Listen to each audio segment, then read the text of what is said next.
The Houston Texans started this whole thing off by drafting number 1, Jadavian. Like a cloudy, I amuse you. But for now, we've got our eye on Gino, don't call me Brady Quinn, who many projected would be a first-round pick. The Kansas City Chiefs are on the clock. Oh, I'm hearing the commissioner. Oh, the pick is in. With the 103rd pick, the Kansas City Chiefs select George Glass. I'm good. With the 125th pick, the San Diego Chargers select Kieran O'Connor. Ah, come on!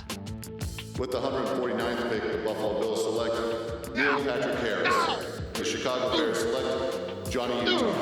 The Philadelphia Eagles select Sean Lucas.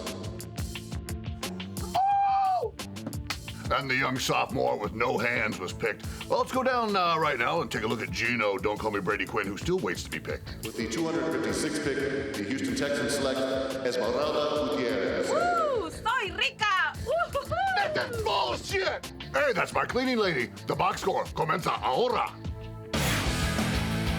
I don't know a lot about sports, but I can drink a lot of beer. My motto is simple. C's get degrees. Need a long, inappropriate hug? I'm your man. I think I'm smarter than you, because I probably am. Howard Coward for box score. Hello and welcome to the Box Score. I'm Brock here in sunny Los Angeles, and the Danettes are joining us from good old Milford, Connecticut. Guys, before we get to today's show, we heard what you did for your wives on Mother's Day, but how about your actual moms? Fritzy, did you go flowers or balloons? Sent flowers to Brooklyn to my mom and also to my sister. We weren't able to get together on Mother's Day because we were here and they were there, but we're hoping maybe over Memorial Day weekend to get everybody together for dinner. But yeah, did the flowers thing. Yeah, I made the last second phone call at like 7 o'clock at night. Happy Mother's Day. Not mention I didn't get a card or flowers. I did the mani-pedi gift certificate and 2 phone calls, although my mother didn't pick up on either. So that should show you where things are. So if you don't get here's a question. If you don't get a pickup, do you leave a message or do you wait and call again? I left one message, then just hung up once because it's like, you really don't have to leave a message if you're just normally calling because it's like, obviously you're calling for it. But I left one saying, hey, happy Mother's Day, and then the other one was just a hang up. Interesting. I didn't call my mom. I called my mother, but I refused to say hello to the cat. Paulie, sources are telling me that you actually left your wife and kids on Mother's Day. Is there any truth to this, to watch soccer or something like this? Wow, good reporting by you, Broccoli. Yeah, I left early in the morning, kind of short notice. Watched a lot of soccer with my friends and then came back to a messy house full of kids. But if you think about it, she's not my mother. She's a mother, but that's not my problem. My kids are 5 and 2. They're old enough to take care of her. They've got savings accounts and piggy banks and so forth. I can't be expected to take care of every mother in the world just because one of them lives in my house. Sloppy house. That's not good news. Well, the big story of the weekend in sports was Michael Sam being drafted by the Rams on Saturday. McLovin, as our NFL expert, was the bigger story of the draft Manziel or Sam? Oh, well, you know, Manziel, everyone talked about on Friday, so it feels like today Sam is the bigger story, but overall, I think it's Johnny Manziel because the ratings were up. He's a Manziel. Johnny Manziel, all right, can we just say it the right way? The ratings were up, he's a Manziel. I don't think the ratings went up, he's a Sam. So therefore, I'm saying that. Disagree with that. I'll bet the 7th round ratings were out of hand in comparison to a normal 7th round. I was sitting at home, and once that 7th round drama kind of came with Michael Sam, I didn't want to leave. I was getting ready to go somewhere. I was like, I kind of want to see what happens here. I know the 7th round probably doesn't do a lot of ratings, but I'll bet you if they looked at that little piece, the 7th round, it must have been really solid for them. I'll bet you, though, the first round outrated it by 15-fold. I would hope so. Yeah, it's the first round of the draft. So significantly, though, I'd say you got 20 million were in for Manziel. Okay, how about this? Maybe Let's have a bet. The 300,000. percentage of up. First round or 7th round? But what's the difference if you go from 50,000 to 100,000 compared to 10 million to 20 million? All about the percentage. Well, that's no. Because I got 3% of. I got 3 picks right this year. If I get 6 next year, that means I did 200% better. But I still suck at my mock draft. That's right, true. Fritzy? I agree with that. Got to get at least 8. Too much math. Sure. Along the lines of the Sam story, Rams head coach was on the show today and discussed the importance of Sam being drafted. I think it was important for him, considering where we are.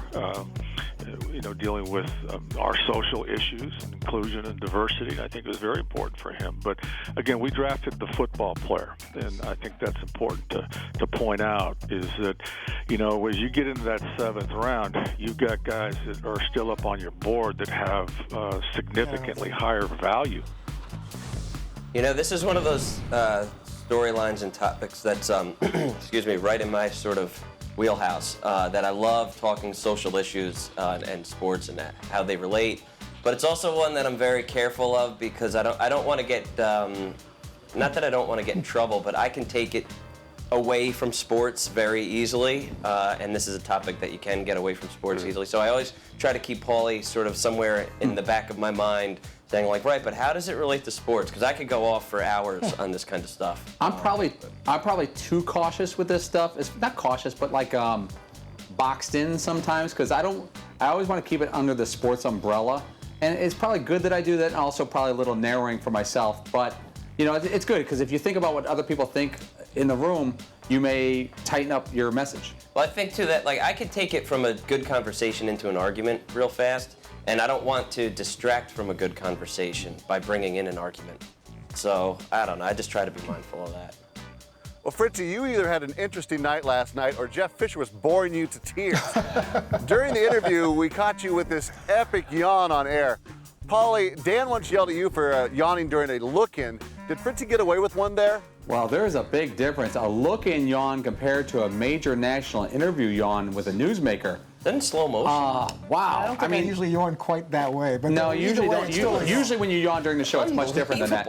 I would say Fritzy is a veteran and has to know to either do the cover, the turn down. Seton, what's your move? Oh, I've perfected the art of, after many long nights and getting zero sleep, the art of yawning through my nose, where you sort of breathe the yawn out through your nose. You just look down for a second, and the only thing that gives you away is your nostrils flaring. That's it. You're gonna have to show me that trick. That's unfortunate. The topic of conversation was interesting. I always liked Jeff Fisher, and Dan obviously does a great job interviewing. So I think it was less being bored in that moment and more, sleep issues. Certainly wasn't anything related to the content of that moment. I'm just a bad sleeper, and I need to know better, and I should have Keep hit talking, that. Fritzy. It'll make me yawn in 2 seconds. Yeah, we're yawning now. But here's the bigger issue. Now, LA clearly, the producers clearly set up Todd there. Now, are you documenting the show or are you influencing the show? I feel it's supposed to be like... Now, what are you saying? They didn't ask him to do it. If they would have asked him to yawn as a topic, then that would be disingenuous. But they see an awful, terrible time to yawn, and they call him out on it. I think that's good producing. Now, they should have...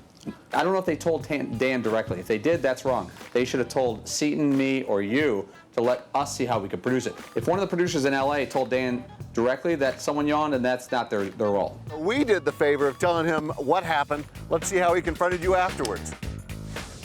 You yawned during the Jeff Fisher interview. I yawned during the Jeff Fisher interview. Oh, no. Yeah. I like Jeff Fisher. But you yawned during the Jeff Fisher Well, I have interview. sleep apnea, so it could be a part of the medical condition thing. But that wasn't intended. I wasn't aware a camera was on me. Oh, really? There's 11 of them. Yeah. I certainly. I got a camera right there, a camera right there, camera right there, a couple of cameras in there, camera behind you.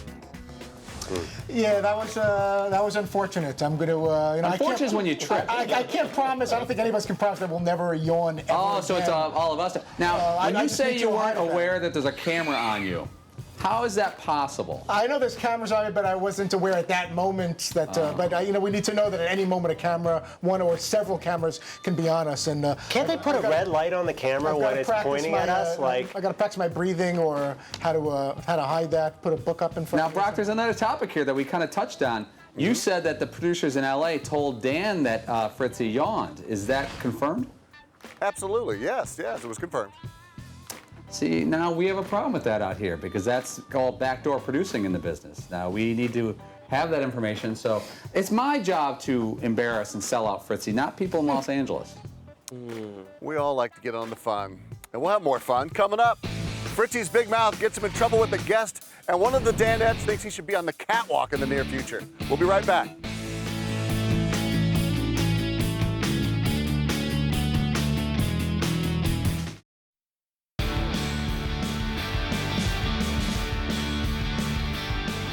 Fritzy offended Rebecca Lowe, who's the host of the Premier League.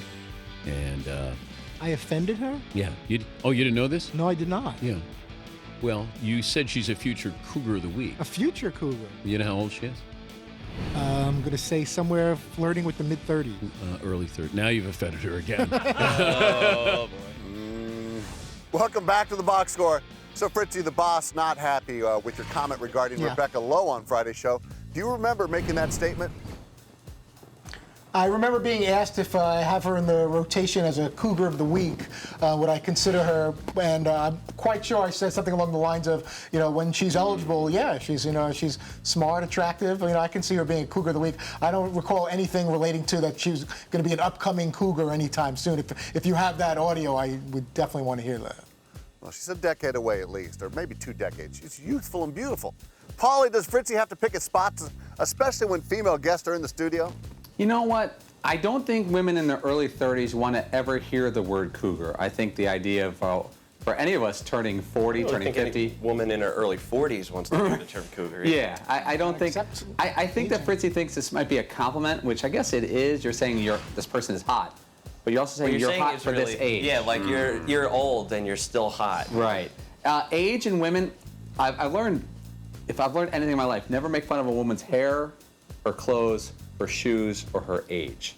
And always compliment a woman's hair, her age, her shoes, and her clothes. If you stick to those things as a guy, you're pretty much home free. You got to embrace it, though. You can't control your age, and it is what it is, and it's meant to be a totally respectable and fun little moment. When I go in the box on Friday, I hope that they would rejoice in the fact that of all the people that we can pick, they were chosen as Cougar of the Week. It's supposed to be complimentary. If it's something that's offensive, with everything on the internet these days, you really at this point can't really hide your age, and we're certainly not trying to glorify that. It's a celebratory thing. Let's rejoice.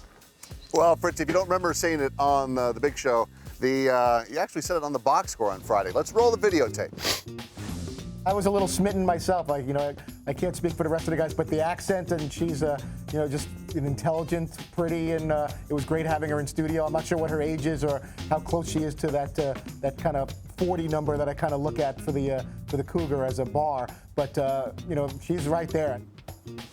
Yeah, that kind of implies that you were putting her in the rotation. She's right there. Well, she's definitely in the rotation, but it's several years away. She's right there. Yeah, but just like you got her you did kind of get her in the conversation. It's a very dangerous topic, Cougar of the Week. That's kind of. I think you learned a lesson here, though, that you got to be careful about even bringing them up. But mentioning them in the same paragraph as Cougar of the Week. I didn't hear anything in there that suggests that she was in the on-deck circle. Or now, what does right there suggest to you? She's right there as someone that has the qualities to be a Cougar of the Week is how I meant it. Not she's right there that she's on the cusp of turning 40. You're Johnny Semantics, man. Maybe you blow an air kiss to her next time she comes. I'll make it up. The boss also got upset in his own special way when Paulie posed a question later in the show. Let's see how that went down. If you were HBO, is there another team in the entire league you would take over the Browns if you had a choice? Any team. Dallas, Patriots. That would be any team, Paulie. We get it. But I'm trying to... I understand there's some teams. Thank you. Steelers also in there, Paulie. The Bears are in there. Falcons. Packers. I'm going to go alphabetical. Falcons, Arizona. Jacksonville, Buffalo Bills. Yeah, that was funny. I think when I heard Dan do I tried to throw out a couple possible suggestions that he could pick from or go off the board. I don't care if he yells at me. That doesn't bother me at all, but I thought it was fun. Well, don't fear, Paulie, because shortly after, your front row partner defended you on his way to the box. As if I wouldn't know who the teams are. Okay, but he's just, he's going on something. Okay, you know what my pet peeve is? You ask the question. That's it. All right, well, was that an ask, answer, Answer, ask. Okay. So that's, I don't know. I thought it was a little Bryce Petty on your part. It was a little like, you don't have to go there. What? You know how I feel about this.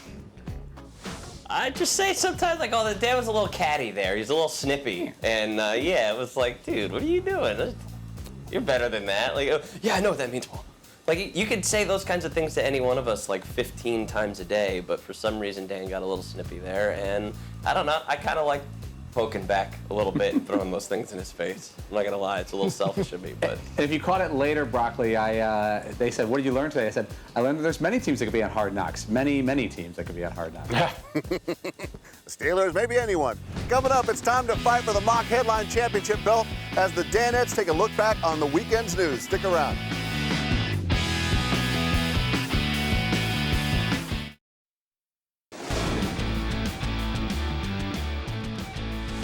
Welcome back to the Box Score. It's Monday, guys, and that means another opportunity to look back on the weekend and see which stories made headlines. Time to battle for that all-important championship belt as we play another edition of Mock Headline Battle Royale. I'll give you a headline, you give me a mock headline. First headline, A.J. McCarron gets drafted by the Bengals. Let's start with the back row, McLovin. It's pretty straightforward. Low tide. McCarron falls to the 5th round. That's solid. That's solid. Yeah, solid and improving. Yeah. Front row, Paulie. Bama quarterback stay banned from the first 2 days of the draft. Fritzy, what do you got? Look who died. That's naughty what he had in mind. That's naughty what he had in mind. Oh.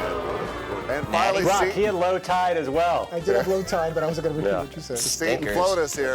Mine is roll slide. Yeah, that's AJ. All the way down there. Whee! Second headline, the Clippers come back to stun the Thunder in Game 4. Front row, Paulie. Frightening in Thunder. Thunder looked bad in Game 3. Nice. Nice. Game 3 or 4. Oh, a smattering of applause. Fritzy. A call to action. Darren Collison causes OKC blunder. The crowd restless here. Seton. Stunder. Nothing okay about that one. Okay. I like it. A solid play on board. A solid play. And finally, Oh McLovin. my God. First of all, who are these people cheering Seaton's headlines all the time? Okay, I'm gonna sing this one. It's whoa thunder roadkill. Oh, that's good. You sound just like Bruce. Oh, that was awesome. And the screen door doesn't slam on that. Our third headline from the world of entertainment. NBC announces it's canceling the Michael J. Fox show. Fritzy, let's start with you. Alex P. beaten. Network cuts ties with Fox. Pretty good. Pretty good. Seton, you're next. Family Ties reunion? Question mark? That was it. That was Rick Glover, what do you got? I have. There's a Michael J. Fox show? Question mark? There was, actually. There was. Oh, and Paulie.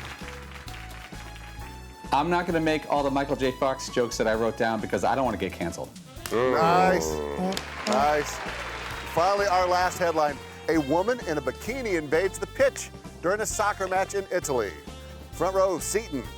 All right, pardon my pronunciation on this one, but una donna in a bikini invade a party during Italiano. That's real.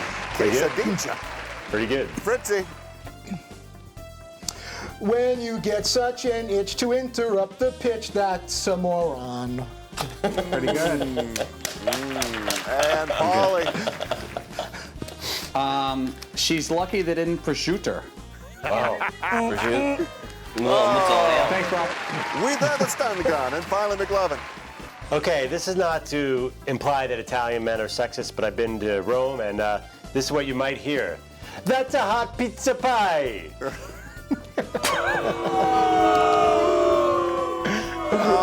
The mock headline championship That's belt a hot goes pizza to pie. the front row. It's a tie. Paulie and Seton share in the glory. Oh, exciting. All right, hey. What? We're there. I actually thought Fritzy won this week, but hey, we'll take it. Here you go. This is your half.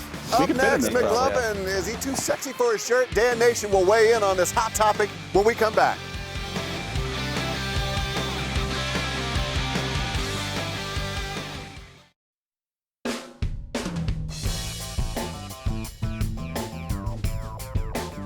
I think this might be my 1A shirt from now on. Just because I was watching myself on TV as I was talking, and I wasn't as unappealing as usual, which I think is a huge step up because I've been told I have some appearance problems on TV, but I almost look like I belong on camera right now. Welcome back to the box score. McLovin, as we saw there, you decided to tell the world how great you looked in that shirt today. Were people giving you any feedback on social media, or is this something you just randomly decided to share? No, I got zero feedback on social media. Paulie asked me if this was a navy or a black shirt. That was about it. But I decided to run with it anyway. Seton, what's your take on McLovin's shirt? It was just so interesting that before McLovin went in the box, we were sort of like in the middle of a segment, and McLovin sort of declared to the room, like, boys, I gotta tell you, but I'm bringing it today. Like, this shirt is working for me. And there was sort of like met with just silence, like everyone just sort of then turned around and went back to work, like, what is he talking about? And Brock, what's going to be interesting going forward is to see how the rotation works for the shirt. Does it go once a week? Does it go once every other week? Does he push it too far? Let's see what happens here. Well, we wanted to get some real feedback, so we asked the general public to tell us if that shirt worked on you. Our first response was rather positive. Oh, it was from you. You simply said, I agree. Is that weak, Fritzy? That's very weak. You got to elaborate a little more than that. Don't give in. It's obviously well, I'm close to it. It's a nice navy blue shirt, and and he wears it. You well. look nice too. Thank you very much. And that's he should not be so quick to agree with the negativity on social media. Well, let's check out some real opinions. Liz said, I did see it and thought he did look good. 2 thumbs up. McLovin, your thoughts? Whoa. Liz, hey, I'm married. I'm flattered, but let's slow down, girlfriend. There's almost no chance that Liz's neighbor is a real person. There's a cat. First of all, the cat is a huge red flag. Yeah, no offense. Either that's a guy or just a dummy account or one of our producers in LA setting him up. Maybe this might be a little bit more realistic. Jim's response, it makes the arms look 10 times wider. Dude, roll your sleeves down. I actually know Jim. Jim's one of the most common response Twitterers that follows the show. He's quite snarky, and I like it. Fritzy, who's on tomorrow? Someone with white arms? We're still trying to figure out who's on tomorrow. We may hear from Brent Barry. I know later in the week in New York, and I'm going to keep promoting that because I don't know who our guests are the next 2 days, but Adam Sandler and John Smoltz will be in the New York City Man Cave on Thursday, and that's what's cooking so far. Get some sleep, Fritzy. Thanks for watching The Box Score. Set to DVR or tune in weekdays at 3 p.m. weekdays only on Audience Channel 239 on DirecTV. I don't know a lot about sports, but I can drink a lot of beer. My motto is simple. C's get degrees. Need a long, inappropriate hug? I'm your man. I think I'm smarter than you, because I probably am. Hey, thanks for watching The Box Score. Holy cow!